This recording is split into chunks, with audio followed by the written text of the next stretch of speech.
You're listening to the Classic Gamers Guild podcast.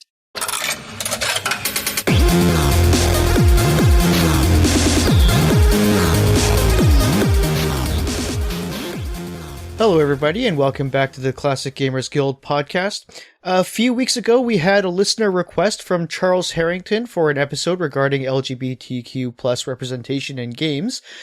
We mentioned at the time that the only reason we haven't done so yet is because we just didn't find ourselves qualified to talk about it. However, we did promise to deliver this episode, and so we put out a call on Twitter, and here we are. Today, we have a special guest with us to help us tackle this topic. They're a streamer, writer, and queer rights activist. Welcome to the show, Kaiju. Thank you very much for taking the time to join us. Thanks. I came in with a pizza. Whose is this for? I'll just put it down here. For Paul and Anna, they're here too. Okay, yeah, okay. I like pizza. Hi, thanks for having me. Oh, our pleasure entirely. So first of all, tell us a little bit about yourself. Like, what do you do? I am a monster of many parts. I am a writer. I am working on my own games. I grew up playing games of all sorts on computers. I am an entirely computer-based gamer from my early childhood onwards. What was your first game? Yeah. Tell us a little bit about your gaming history. Give us a little bit of a mini bio, at least. Okay, so first one I can remember playing would probably be Alley Cat. Nice. This would probably be like 1989, maybe 1990, back when I was about 2 or 3 years old. Wow. Wow. Then the next one I can remember very fondly was Mixed Up Mother Goose. Of course. Which yes. I see that one quite a tie into a lot of adventure games that followed on. Mm-hmm. The next really noticed a lot of Commander Keen, a lot of the old Apogee games, Doom, and then I got introduced to my favorite, which was Monkey Island, The Secret of Monkey Island. Yes. Nice. Nice. And I was really, really fond of that one because that was also the first time I'd ever gone to see a CD-ROM. And this was back in the days when CD-ROMs had the little tray that came out and you opened it up and put the CD in and you put that in.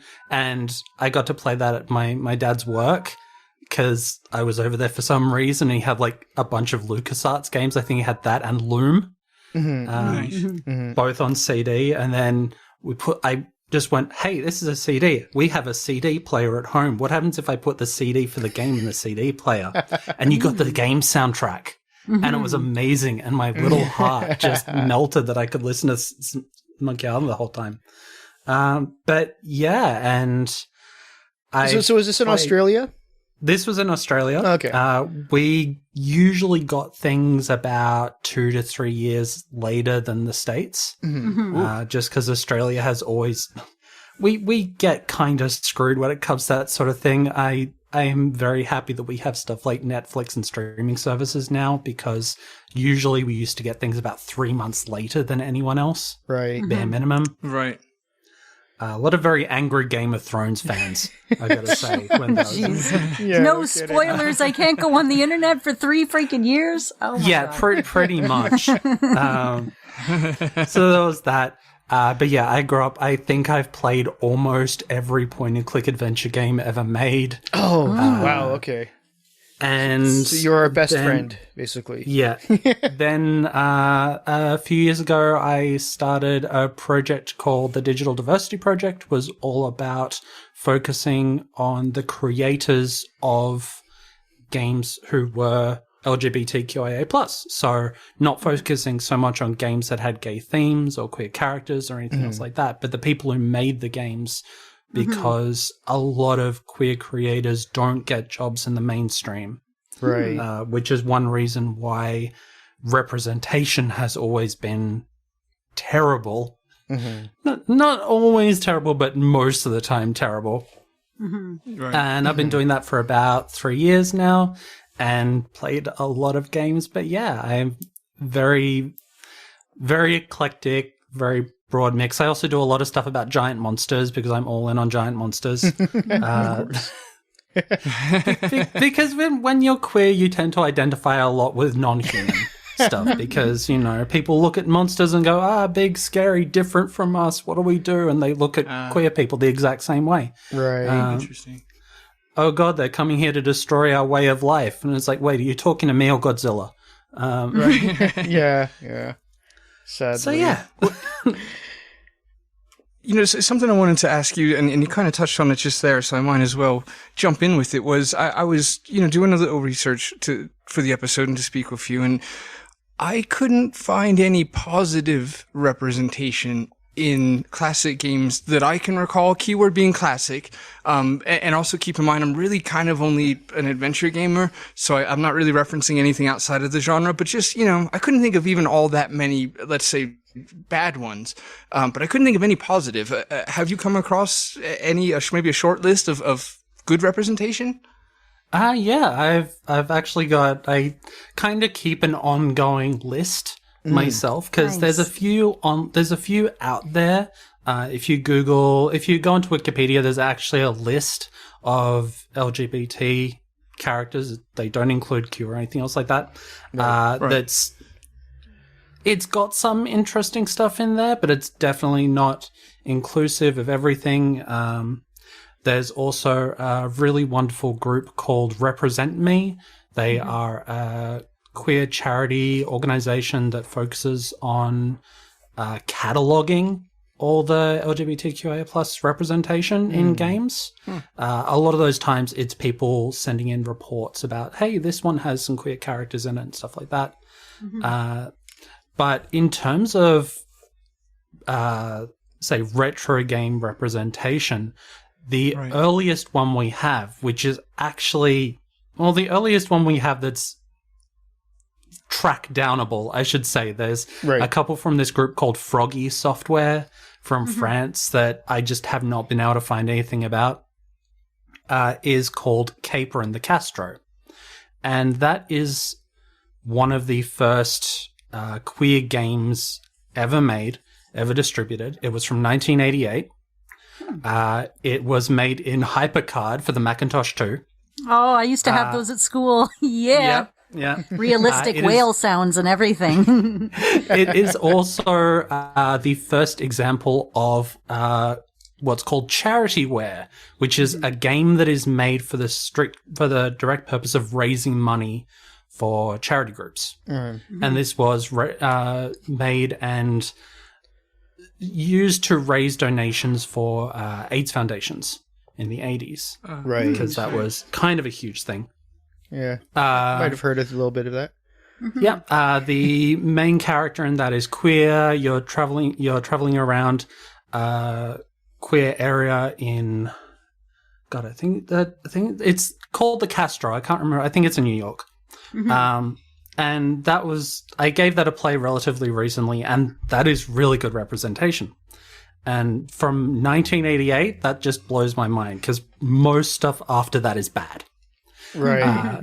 And that is kind of indicated by not long after that was released, a straight-washed version of it came out called, I can't remember the name of it now, but a straight-washed version of it came out, and it removed all of the queer characters and all the queer storylines and everything else like that, and just went out and disappeared.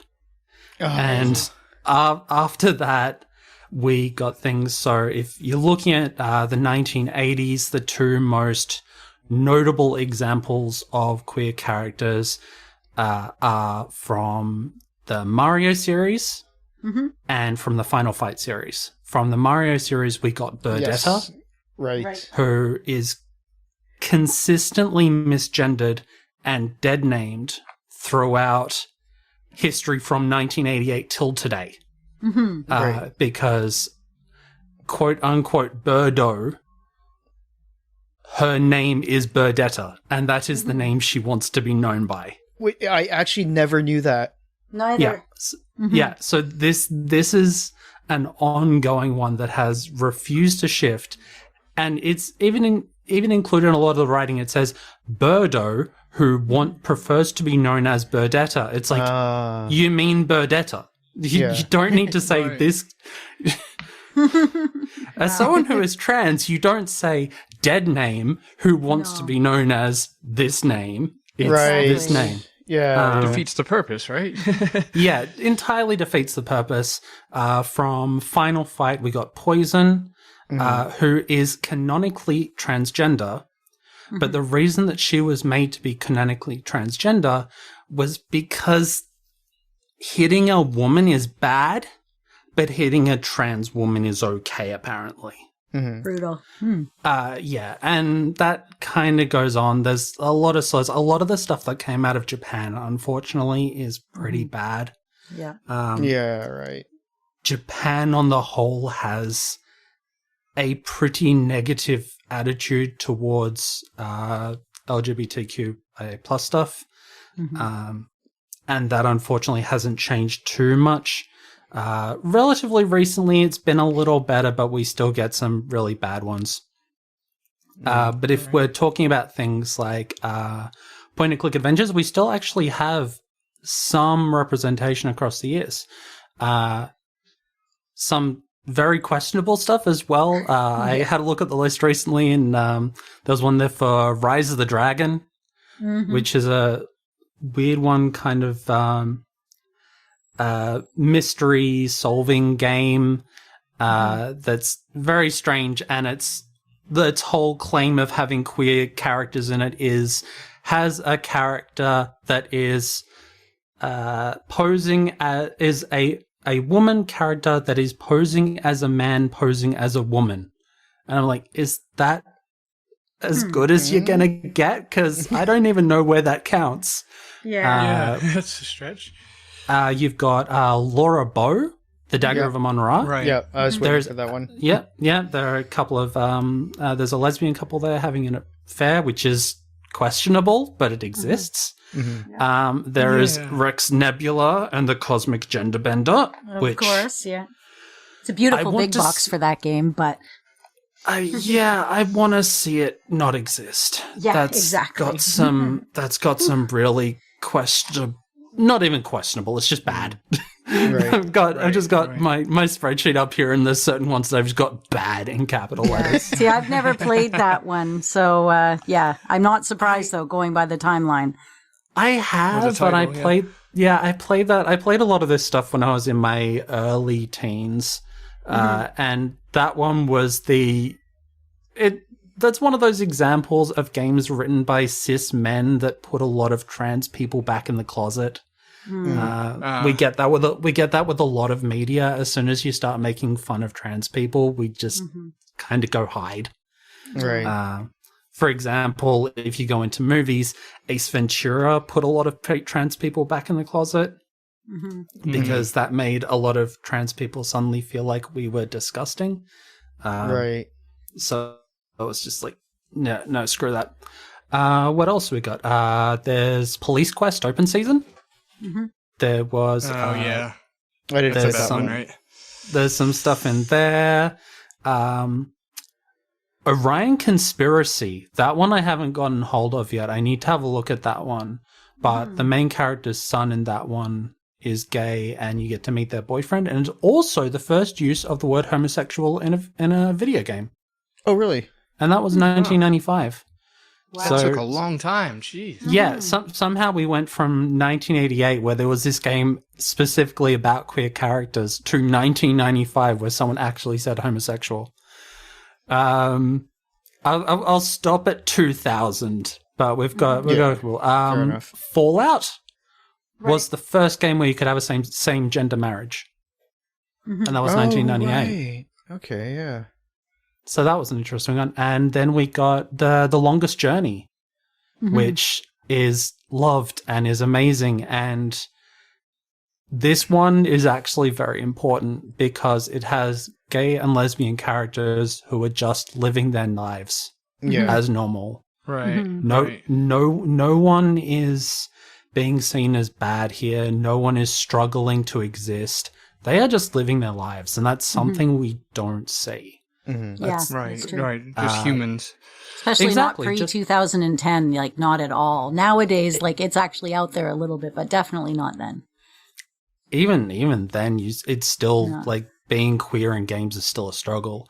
Yeah. I love how and Stardew Valley did it. They did it cute. I know they're more recent, but I mean, my son has been married to a same-sex, his friend in the game, and it's just you're just married to somebody and you love them and you live with them, and it's just cute and lovely. Yeah, it's adorable. I mean, I'm not a fan of how they in the more recent updates kind of screwed over polyamorous people. It's like, did you know, they do you that? can't have a close relationship with another person while you're involved with someone else. You just can't do that. It's bad. It's evil. Oh, Everyone else is they going to have an fixed it. intervention. They They fixed it? that on it. Yeah, that's all fixed now. You can totally, and they don't get jealous. Yeah, and you can even do it within sight of people. That's been nice. sorted, actually, just recently. Yeah, that was that annoying. makes me happy. Yeah, That makes me really happy. Yeah, As a for poly sure. person, it's like what that falls very much under the wait. You're married and you're having coffee with another person. Exactly. Like, is this not okay? Come on. This is, No, I agree with you there. Yeah, for sure. Longest Journey did very well though because that followed on with the Dreamfall chapters, which kept that going. Right. So that was 14 years later, and it kept that same positivity going, which is pretty great. And then probably the one that has been most freeing for people was The Sims in 2000. Yep. And I've done panels in the past where I've just asked people, where was that moment in gaming that felt right for you as a queer person? And so many answers were The Sims. Because I got to create my ideal life with people that I wanted to be with. And it's like, holy crap, this is fantastic. And yeah, the amount of positivity that game came up with, it's had some kind of awkward things in terms of gender and mental health and stuff over the years, but on the whole, that one has been one of the most positive forces for queer folks in games, I think. And then we get stuff happening up for like the next 20 years, but it's all up and down. Well, I've never played The Sims, but there's one thing, there's one game which did character creation so well. I don't understand why everyone's just not doing that right now. It's the Saints Row series. Saints Row, was it 2 that had the absolutely incredible one? Or did it keep going? It might be like 2 onwards or something, but I'm pretty sure they didn't let up. But I think is great. it's been a while since I played 2. I'm pretty sure 3 and 4. Unfortunately, I don't really dabble too much. I kind of just play with a very basic kind of character. But I understand that it's just free. Just like if it's in the game, you can mix and match anything you want to, however you want to do it. And just like, why aren't all RPGs or character creations this? It seems like you would have to go out of your way to make it not that, right? And it really is. I've actually written articles about this sort of thing in character creation, that Saints Row is the only one so far that's done it right. Yeah. And we were talking about Stardew Valley before. I can't play Stardew Valley unmodded. Because the character creation screen, I am non-binary, which and my identity of non-binary is not male, not female. I am to sum up my version of it, because non-binary is a very large umbrella term that covers so many different things. It would take me 3 podcasts just to get through it all. But my particular identity is a poorer gender, which is my gender is mine alone. It is how I identify it. It is how I create it. And I can't take that into Stardew Valley where it says, you're a farmer boy, you're a farmer girl. End story. You definitely have to put in the gender neutrality mod for that one, Yeah, someone made a very good gender neutrality mod. It doesn't take anything out of the game. It just Not at all. switches. It just goes body type 1, body type 2, and it's all gender neutral. And it's like, I love this, but I can't play it on my Switch. Oh, yeah, right. So again, PC takes the lead on that one. That makes me think of just a kind of maybe off the wall question, but I'm just curious as to what your preference would be. What it made me think of was how Space Quest was originally going to be an option between a guy and a girl. I think it came down to disk space, where it was just a guy only. And I'm just wondering, from your perspective, what would you prefer in this case, where, let's say, Space Quest offers you guy and girl, would you? How I'm trying to make this a little easier to understand. Which would I prefer to pick based on my own gender identity? Well, no, that would be super rude of me to ask. No, I mean, would you prefer to only have the option to be a male, or would you prefer, like, in other words, is it better to just make the player be, let's say, a male, as opposed to only give them male and female, and not male, female, non-binary? It's a good question, and in the end, I think it comes down to this. Is the game you're playing and the character you're playing as a specific role? Mm-hmm. Is this Johnny Wilco? And is that the character that I am playing? If so, no problem. Because you're taking on the role of a character there. This isn't right. I am putting my identity into a character, mm-hmm. or my views into a character. This is, I am taking over from this person in a story. Mm-hmm. It's like when you read a book. If I read Dirk Gently's Holistic Detective Agency, mm-hmm. I'm not putting myself into the story. I am reading the story as Dirk Gently or as the characters in that. If it is just that, I have no problem. Right. It is the way it goes.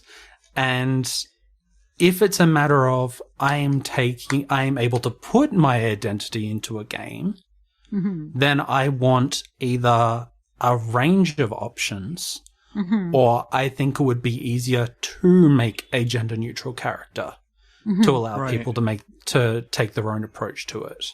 And I think that's it. Is people, a lot of developers think that making a gender neutral character is more effort than specifically gendering a character, and that's not true. It's easier to do it, specifically if you think in terms of something like voice acting.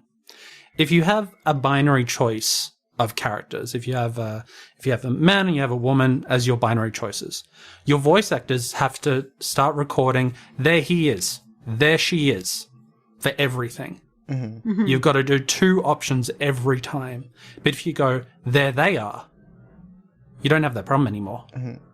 Well, here's a question. In terms of representation, where is the line between representation and tokenism? Mm-hmm. Like, at what point does it become, okay, well, we're putting this character in because we want to see more, as opposed to we're putting this person in because we feel that we're just checking the box?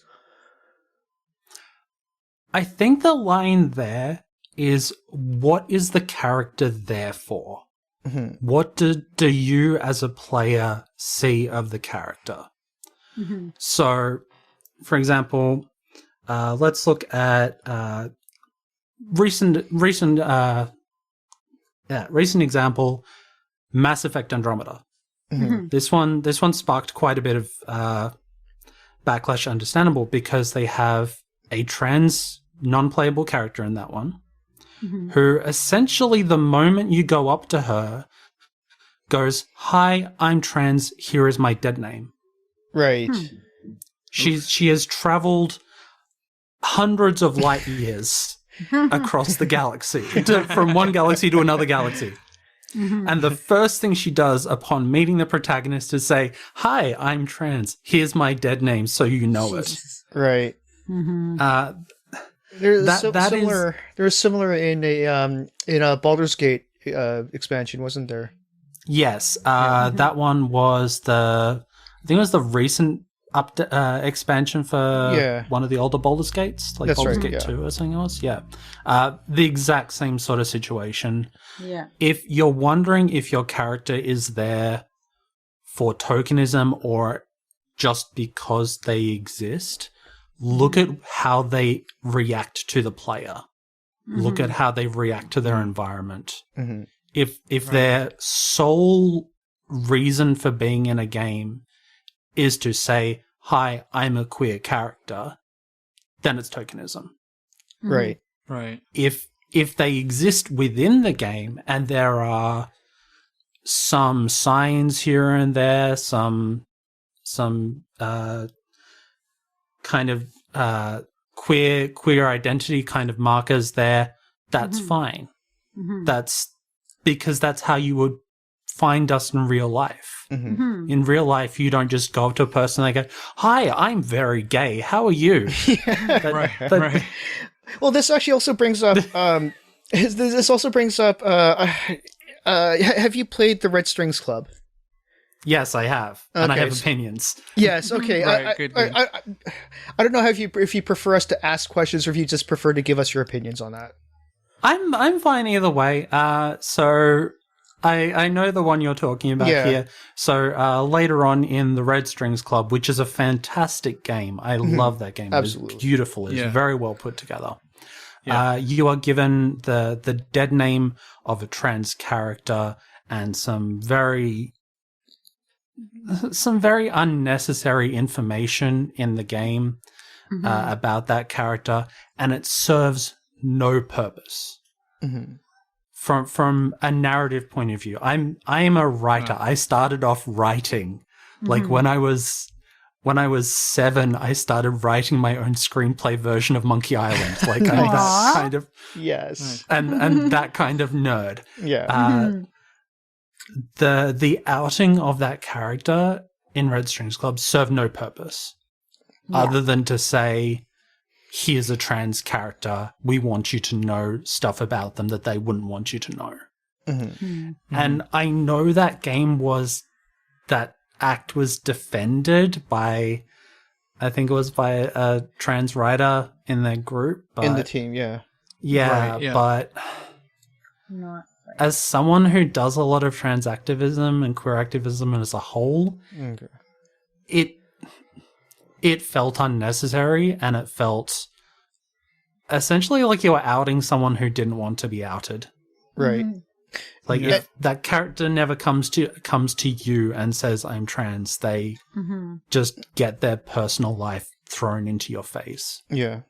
So and it's good to hear from you, especially on your terms, because the stance that we kind of took on that was this sort of, because we didn't really feel that we had the right to take a side, we just basically sided with the writer. So it's really good to because of the fact that they themselves were LGBT. Yeah. At least one of the, I think 2 of the team members, but I could be wrong. Yeah, and that's not to say there's anything wrong with them or anything invalid about their opinion, but you can't. I hate to say but No, of course. there's not just because you're queer doesn't mean that you can't be problematic in a way that you do things. Yeah. Yeah. Which is the same as it goes for all marginalized groups. I'm going to say that. Like, I'll be the first one to say, do not ask my opinions of how to treat other Asian people, because I just have the way I've grown up and the way I was raised. I don't understand a lot of things that are actually offensive to people. So just it out of pure ignorance, right? Just because I don't know these things, and exactly. And we're looking at this we're looking in the real world for an example of that. And there's that certain trans woman who is going for governor, I believe, in one of the American states, who is an entirely problematic trans person. Right. Who is actually feeding into anti-trans propaganda every step of the way along her campaign. Wow. So I guess the second part of that question regarding Red Strings Club is, from where I sit through my eyes, through my life and my experience, I actually thought it was an interesting way to do it, just because it allowed the character to be represented the way they wanted to be represented, while also kind of letting us know exactly what their story was. So I guess the question for me is, like, how would they have been able to convey that part of their story without doing what they did? Probably. I mean, there's always ways to do it. There's always narrative ways. And I say this even as someone who writes my own queer games, is that there's ways to do things and ways to do things. Okay. And the way that it was done in Red Strings Club was very in your face. I see. It was very, it was kind of the equivalent of that character in Mass Effect who says, "Hi, I'm trans," except in this case, it wasn't even that character who gets that agency. Right. So the way it was done in Red Strings Club stripped the agency from that character. Well put. They didn't have a chance to say, "No, I don't want this information made public." Right. Right. And agency is hugely important, especially Gotcha. for queer people, because I am perfectly happy to stand up and roar from the hills, "Hi, I'm trans, I'm non-binary, I'm queer as fuck. Feel free to beat me if needed." But I'm not saying that that's how all people should be. Right. I'm not Right. saying that I'm not going to go around throwing around my dead name, and if anyone finds that out, I'm going to be very upset. I still get emails coming to me in my dead name, and that's essentially what happens in Red Strings Club. It's someone who pops in and sees someone else writing down information of you really don't want them to see. Is there a way they could have done that better? Yeah, I mean, you could have talked to that character. Yeah. You get a chance to talk to that character in the game. So Right. let them say it in their own way. So basically, a quick fix would be just give that character some agency in the matter. Yeah. Yep. Let that character say at some point to you, even a subtle hint. It doesn't even have to be a "Hi, I'm trans." It can just be a subtle pass as like, "Oh, that was a different me," or I see. Right. like, yeah. No, I often say it was a lifetime ago, or that was a different me that thought this or said this. Right.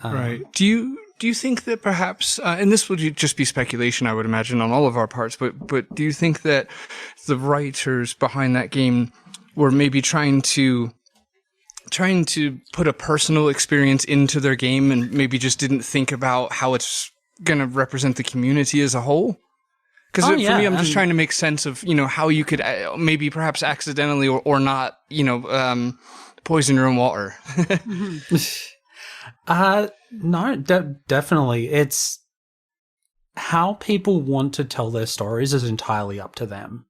Yeah. Like if they thought that was the best way to get their story out, then that's up to them.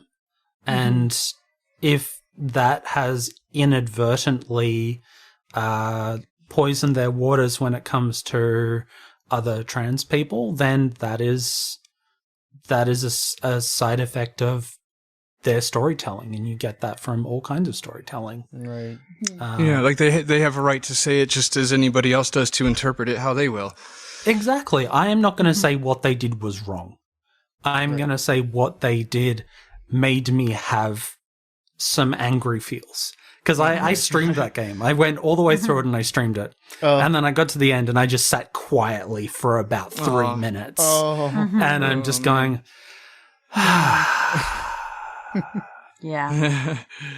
Yeah. So when I was doing a little bit of research for this episode, I kept coming across the term queer coding. Can you tell me a little bit about what that is and what that means? Oh, definitely. So queer coding is the narrative or visual act of displaying characteristics that are generally either stereotyped or heavily brought into the culture of queer people. So you see this a lot in especially older games, but it still happens recently, where there are visual aesthetics or the way a character talks that queer people will look at and go, "I'm feeling represented." And that happens quite a bit. It's usually used in a negative way. I was going to say, unfortunately. So we get this a lot with, especially a lot with older games where you had very effeminate antagonists, effeminate male antagonists, because they went queer coding. The effeminate masculine is a gay characteristic. So we are going to make our villain like that because you can identify them as evil because, you know, they lisp or they have floppy hands or something like that. Right. You get that a lot with the older Japanese games, unfortunately. Oh, Yeah. That happens a lot. And there is nothing wrong with queer coding as long as it kind of follows on. So you can use... I tend to use BioWare a lot as examples for these because they have a lot of queer characters throughout their games, and some of them are done well and some of them aren't. A positive example would be, say, Sarah in Dragon Age Inquisition, who is a very strong lesbian character. You know, she's very anti-authoritarianism. She's very... screw you, I'm going to do things my own way, and it works very well for that character. And then you have, opposite that, you have Jack from Mass Effect, who is a really sad, terrible example for this, actually, because there's things like full body tattoos, shaved head, lots of leather. These are things that has been part of the queer community for decades. This is dating back to the 70s and 80s, even further, where these were kind of big elements of a visual aesthetic. You know, we're here, we're queer. And a lot of these aesthetics are very visual because it's like, we're going to be different because you've made us to be different. In Jack's instance, it was...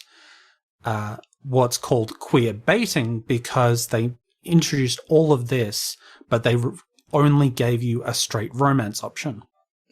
So you'll see this coming up a lot, and it's part of the Make Mass Effect Legendary exclusive, inclusive, because a lot of the queer romances from the Mass Effect series were stripped out after they'd already been written, after they'd already been voice acted. But why? Because of pandering to the right. Because of Fox News.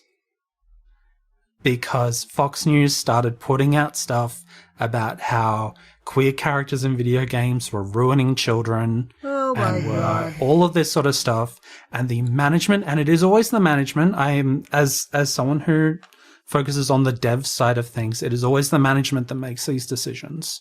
Right. Told their staff to remove that content from the games. Brutal. So they stripped out at least a half dozen queer romance options across the board. Wow. And those files are still in the game, though. And modders have put those files back in the game. And with Mass Effect Legendary Edition, they've put the full romances back in the game. Oh, good. Yeah, baby. Awesome. Which is fantastic. But EA and BioWare won't even talk about it. Ugh, yeah. No so surprise. there's actually there's a petition up online right now to try and get them to put it all back in, because they put out this game during Pride Month and they won't talk to their queer fans, many of whom are diehard BioWare fans. Like, we on the whole, we love BioWare games because ever since, God, Neverwinter Nights, I think it was Neverwinter Nights before Knights of the Old Republic, wasn't it? Yeah.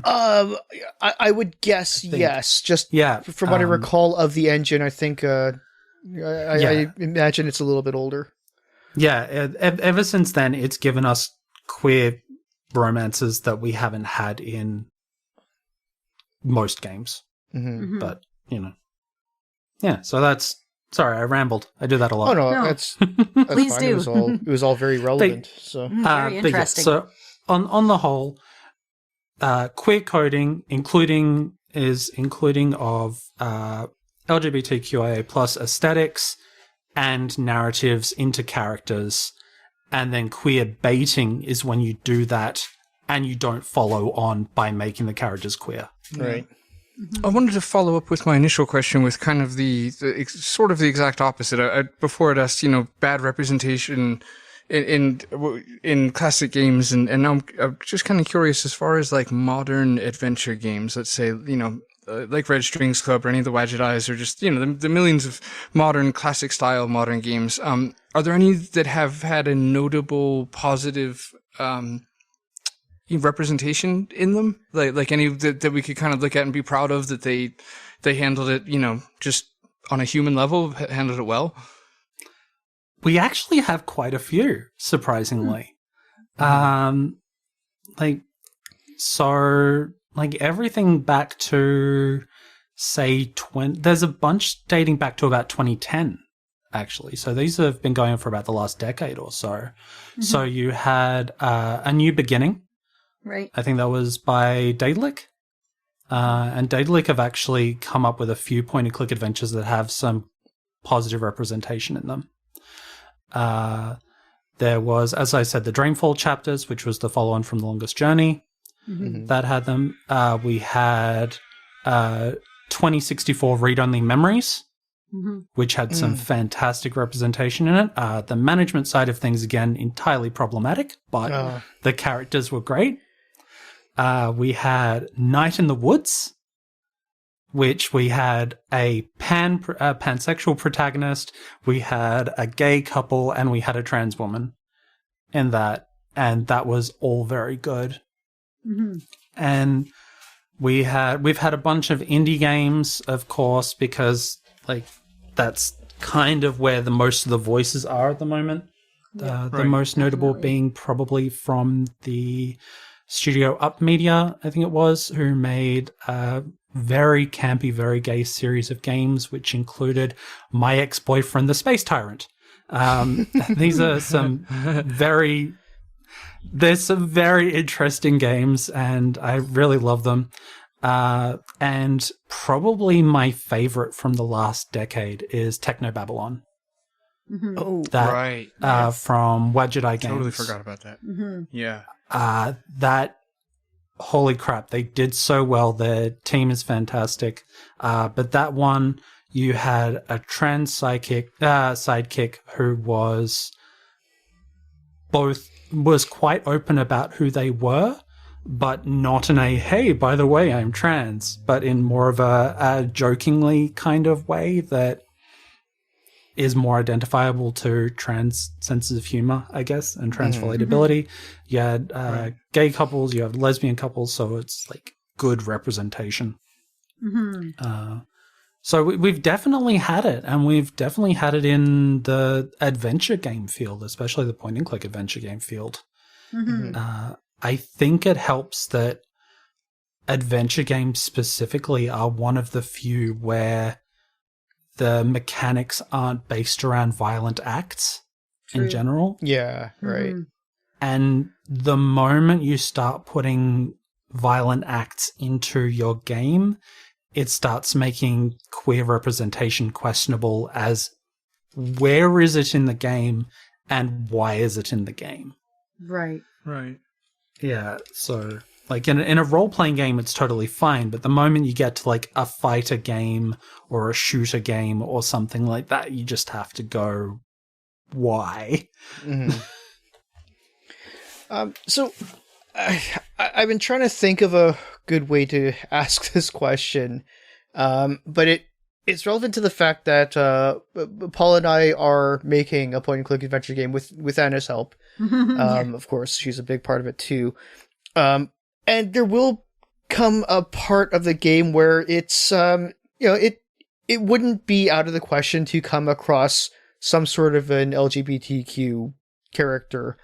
And if it were, and we want to be inclusive and have representation, so we would consider putting a character in. But, at the same time, like, the whole reason why we're having you as a guest on here is because we aren't necessarily the best ones to tackle this in a tasteful manner. I'm just sort of wondering, like, is this something which, which would be more important, putting in the effort for representation or just staying out of it because it's just not our place? It's a very good question, and one that I don't think gets asked enough. So here's my view of all this. So representation is hugely important, and not everyone can speak from their own point of view, especially when it comes to representation. The best way to go ahead, if you want to be inclusive, and being inclusive is fantastic because it shows to your audience that you are welcoming them as an audience, which is fantastic, which is what you want. Yeah. The best way to go ahead with it is to first ask someone from that audience, is this sort of character or this sort of writing okay? Right.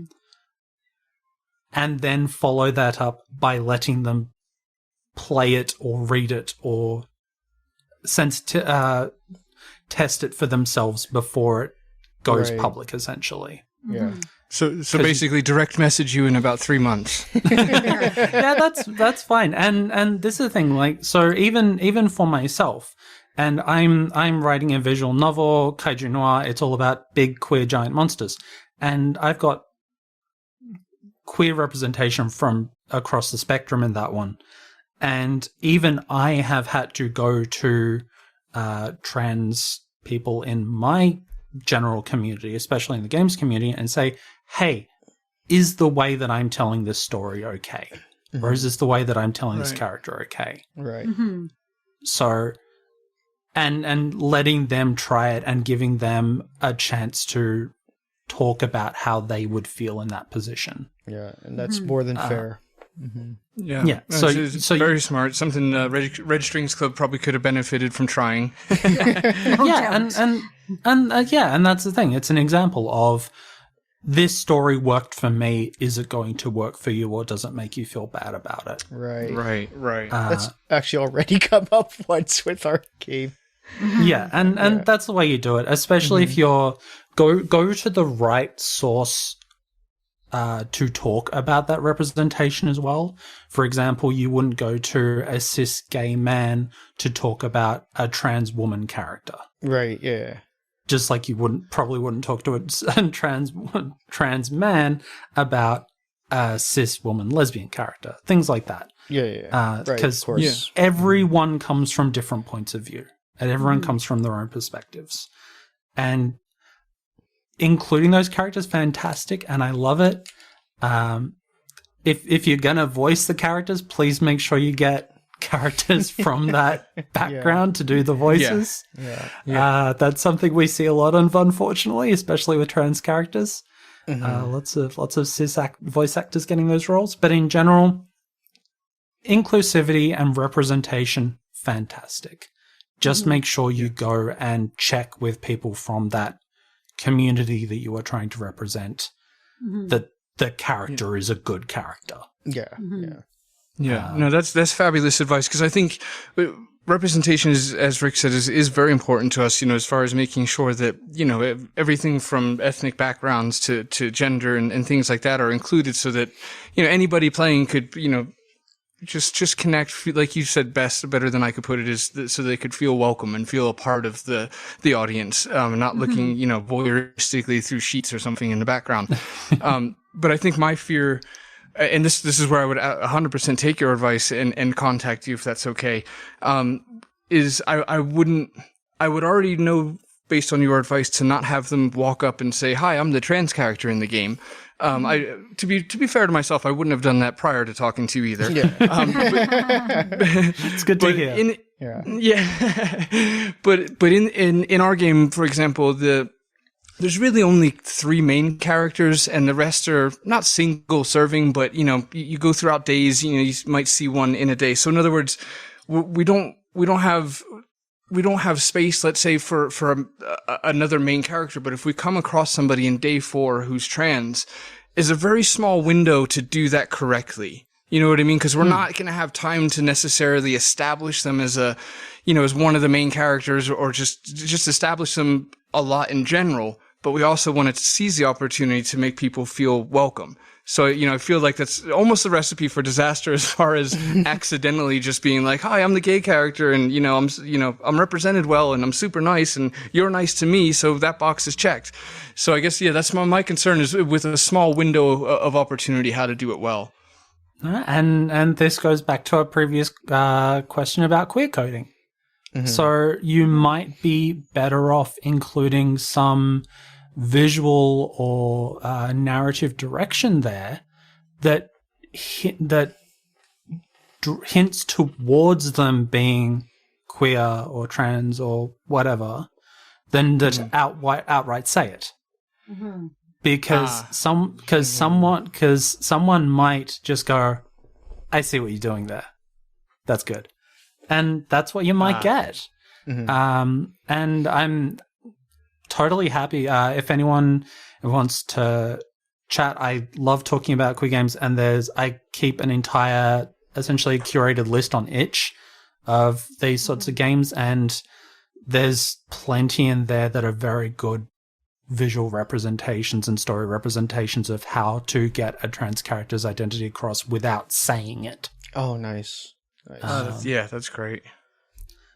So, like, my advice there is play games written by queer writers, because they will usually have a way to say it in a way that makes more sense than, hi, I traveled to the Andromeda Galaxy to get away from my identity. By the way, here's my old dead name. Well, actually, why don't we take the time now, as we're sort of winding down on this episode, why don't we take the time now to go over, any plugs or promotions or shout-outs that you have?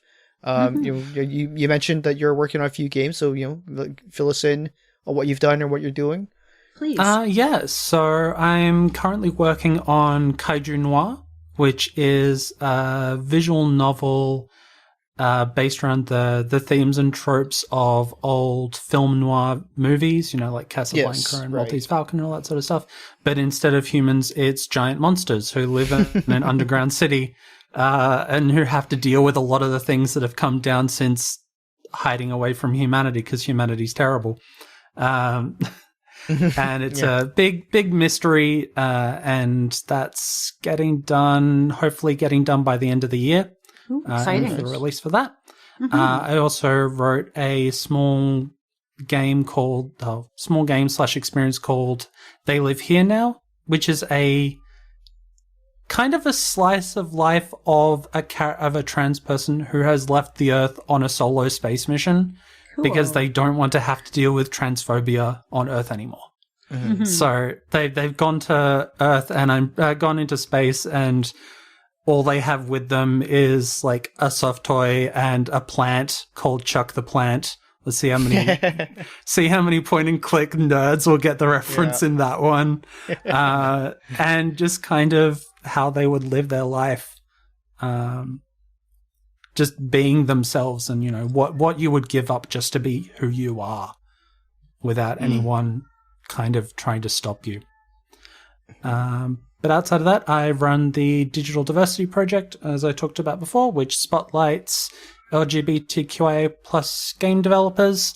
I've got a bunch of blogs and interviews with those devs, and I also keep a curated list of their games up on itch.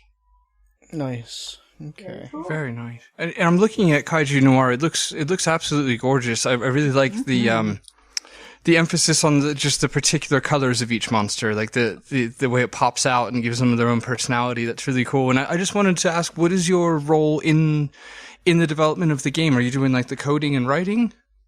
At the moment, I'm doing everything except the character art. Wow. That is a wonderful artist named Lewis is doing those, and I'm not doing the music. That is by a wonderful trans woman who lives in my city. But everything else is me. So I've been writing it and programming it and doing the backgrounds and all sorts of stuff. And since the start of it, and I'm really loving it, and I'm hoping I can get it out soon, but the main character artist has been very busy lately, so haven't had a chance to catch up with him. And you have a Twitch you mentioned. Is that still you still keep that going? Yeah, so I'm just NB Kaiju on Twitch. I stream relatively erratically, mostly because I've been waiting to hear back about job stuff, but I've got a new job recently, so it's just a matter of Congratulations. getting the when you've been unemployed for a while, you tend to lose motivation for a lot of stuff. But yeah, I'm a pretty variety streamer, and hoping to get back into doing my digital diversity streams, which is essentially I just sit down with a bunch of the games by those queer devs and play through them, and usually have a lot of feels because those games tend to have a lot of feels going on. Quick bonus round question for you. I'm just curious personally. Could you tell us some of your maybe like a top 5 of your just favorite games?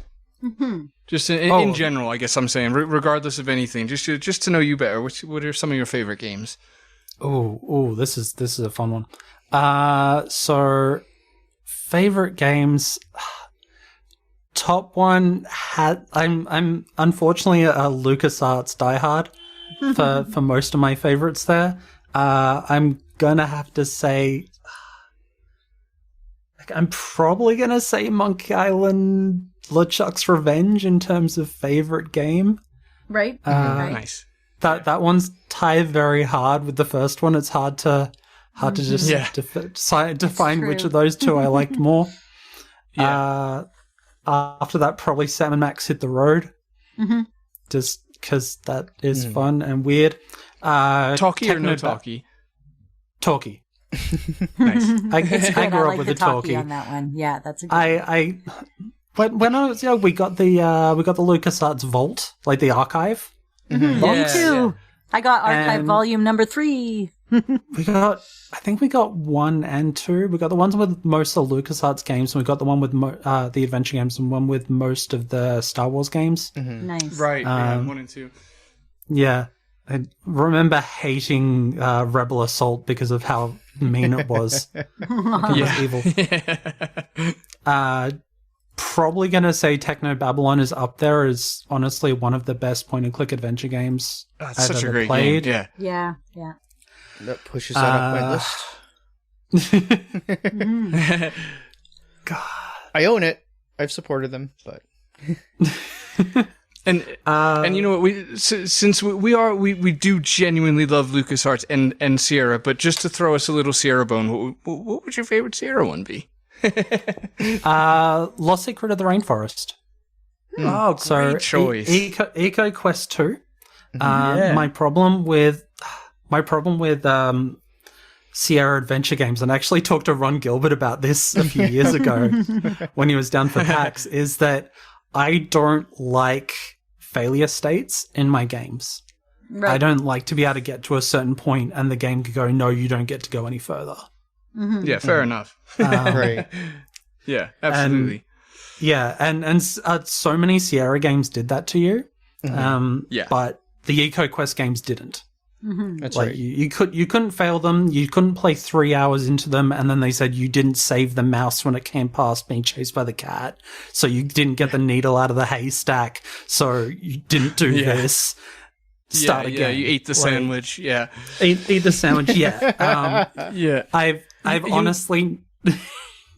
I've never finished a King's Quest game. I refuse to play the Police Quest games, in general. But generally any of those. Eco Quest, I love. I grew up with it. I had it on floppy disks, and it was remains one of my favorites to this day. It's probably up there. I don't know if it is one of my top 5, but it's definitely one of my favorites. Right. Yeah, no, it's a really cool mention. And I will say, just for fun nerdy facts. So in Echo Quest 1, there wasn't supposed to be fail states, but it is Sierra. So they accidentally overlook something to where, I don't know if you remember, but there's a section under the water where you have to move totem poles and get a certain thing going. And apparently there's a fail state there. I can't remember the exact details, but it was just funny to me because they were trying not to have a fail state and they still did. And then on the other hand, it's also a children's game, which is really cruel to do to a child. That's hilarious. I never ran into that one, and I'm kind of glad I didn't. Up there in top 5 probably is Vampire Masquerade Bloodlines. Nice. That's a damn good game. And I'm probably just going to chuck this one in there just because I can. I'm going to chuck like 2016's Doom. Yeah. Because just because I feel like there should be probably a shooter on that list, and that one is just big and fun, and it's cathartic. It is. And sometimes you just need a cathartic game. Yeah. But yeah, now I'm thinking about the fail state thing. So back in 2016, Ron Gilbert was down to show off Thimbleweed Park in Australia because he was down for PAX, and I'd ended up at like the post PAX like drinks area, and I'd just taken over a table near the booth where they were showing off Thimbleweed Park, and I have my game and it's a lot of fun, and then I just sit there at the table and bring out my tablet and I start playing Secret of Monkey Island on my tablet with a bunch of friends, and Ron just kind of side-eyes me, and then he just kind of gives up showing people Thimbleweed Park, leaves that to his like co-workers and co-devs, and he just comes over and we just start chatting about Monkey Island. And like the loom joke and our shared dislike for failure states, because like I don't know, it's one of my little hills that I die on, is that when you read a book you don't get told halfway through the book that you've been reading it wrong, and that you have to go back and start again. And that's what like point and click adventures especially are storybooks. They are big stories that you get to take a part in. The moment you get told, sorry, you didn't read this bit right, so you have to start again. I personally, just throwing my own opinion into the hat, I think if you are going to do a fail state, like I'm not 100% against it, but it should be something where it's very obvious and it's on you that it happened. Right? Yeah, something in there needs to be the equivalent of popping up with a message to say, hey, by the way, you're not going to be able to finish the game now. Or some sort of a warning. Like, as long as there's like warning, we're all about warning shots, right? Yeah. So it's the equivalent how in Oblivion, if you ended up killing Vivek, Morrowind, they'd say, sorry, one of the main characters has died. You can't complete the story now. Right. The mouse from scene 3 has died. You cannot complete King's Quest 4? God, 5? I can't remember now. They do blend together, but you know, the fail states, they're not acceptable in any regards. I'll lend forgiveness if they were by accident, and I think that a lot of the Sierra fail states were not intentional, but I know for almost a fact that all the Roberta Williams ones were intentional, because she's just the worst. I mean, I love her to death. I do, but dear God, like she likes an amount of punishment in her games that I could never imagine. So yeah, those are off limits. And I've gotten to the point, as much as I love Sierra games, if I don't remember the game extremely well, I'll Google the name of the game and then dead end or fail state before I play. And thank God the good people on Fandom always have the warning. So I'm like, all right, I'm not gonna get a walkthrough, but I will note the 3 things not to do or to do. Yeah. Like don't have to dash that much. Yeah. I'm fine if the game has ways for you to fail, like to die. Like you've got the Indiana Jones games. There were plenty of ways for you to end up crushed under something in that. The Broken Sword games. There were plenty of ways to die in that one. But were they you never able to die in the Broken Sword games? Yes. Oh, yeah. I never found those. So generally by having bad interactions with the gangsters. Funny Broken Sword story, actually. So I bought it twice in my life. I bought it once from a secondhand, like, computer market when I was about 9 or 10. That was the first time I got it. And then I bought it again off eBay recently for my collection because I'd lost it in that time. And both times it had come with a printed copy of the walkthrough. So I just assume that the thing to do that it says at some point is please print out a copy of the walkthrough before you sell this game off, because it's such a weird one. It's just like of all the games I've ever owned, that's the only one that has consistently come with the previous owners had to print out the walkthrough for it. It's probably for that goat scene. Yeah, that's right. 100% him for the goat. Yeah, you know you're in trouble. The walkthrough falls out before anything else. What's your Twitter and Twitch? Mm-hmm. Oh yeah, everything for me is just under NB Kaiju, ENBYKAIJU. That is for Twitter, Twitch, my website, all that sort of stuff. So nice and easy to find me. Okay, great. Well, you know what? Thank you so much for joining us. I swear every single minute of this episode I was just been learning from me. So that's I really appreciate you taking the time. I know some people, these days some people can be really exhausted of having to explain things to people who really should know better by now. So that I really appreciate your patience with taking the time to kind of educate us on something which we really should know better by now, and it's on us that we aren't, but we do want to learn. We are trying, and so we do really we really appreciate you helping us out here. You're very welcome. This has been really nice, and in the end, it is the media that helps our understanding. And this is something I always say, is that if we can have positive representations of this sort of stuff in our media, in our games, we don't end up having to ask as many questions when we're older. Right. Yeah. So because I never got to see a non-binary character in a game up until I was in my 30s, I didn't know about that stuff because I'd never seen it in a movie. I'd never seen it in a game. Yeah. It's only from talking to other people that I learnt about it. And that's how these things work. If we don't see our own representation, if we don't see things that help us question who we are and the world around us, we don't properly relate to it.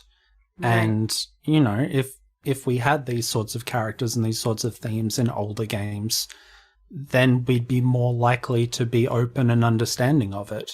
Yeah. And that's what I want to see. And that's why I'm happy that you're going to put, a queer character at least in your game. And I'm happy to talk to you about it and why I think education and representation is important. Yeah, well, and especially when you put it that way, the emphasis and the importance, it does begin more and more to feel like a bit of a responsibility, because you wouldn't want a fellow human or potential friend to be living uncomfortable and not sure why, and it's all because the media and the things that they are able to consume around them hasn't ever stopped to be like, hey, this is an option, and there's others, that understand, and so it does put quite an importance on it. This is honestly a really big thing. It is like, so we skirted around the question being asked before is like, what do I prefer to play if I have a choice between a male character and a female character? Is that I have always preferred to play women characters in games because I was forced to play a male character for so long in my life that playing anything else is good. Is still better. I actually do the same thing. If it's an RPG, I play female characters because just even as straight cis, like completely basic, I've just gotten tired of sort of like, well, we have enough of that. We could do that. I could do that anywhere else. Just there aren't enough women, so I just want to play a woman for once. I've always played a male character, always, and even now I still do, and I've actually, I've always just wanted to play whatever character I wanted. Like, there wasn't a lot of gender for me. I didn't see it in games or in real life that much. I always wanted to play who I thought would be the coolest character, and it's just nice now that I'm starting to get some of the choices to be able to really make that decision for myself. And that's something that we lacked. It's something that we really lacked in older games. It's something that we're slowly getting hold of in the last 20 years, is this ability to build characters that we want to relate to or that we think are just more fun.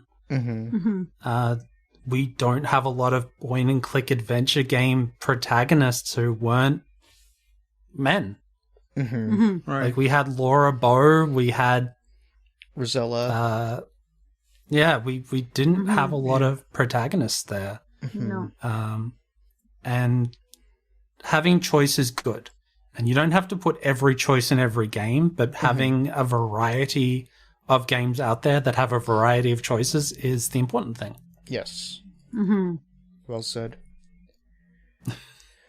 All right. Well, thank you very much. I guess it's about time to wrap this up. So thank you very much once again, Kaiju, for joining the show and helping us out through this. Really, it's just been an absolute blast. So those of you at home listening, please, if you'd like to join the conversation, you can find us on Facebook. We're a group and a page. We're on Twitter and Instagram at CGG Podcast. We are on Patreon if you would like to support the show. Thank you very much to all of our supporters, particularly those in our extra special thanks tier. Those would be Una and Gus, Jean-Francois Paget, Jay Holmes, and Mark Fillion. And speaking of Mark Fillion, please go and support the Chinatown Detective Agency, his upcoming game, which listed on Steam. I'm so looking forward to that one. Right? It just, oh man, I can't. Everyone is almost at this there, point. too. It's just so good. Yeah.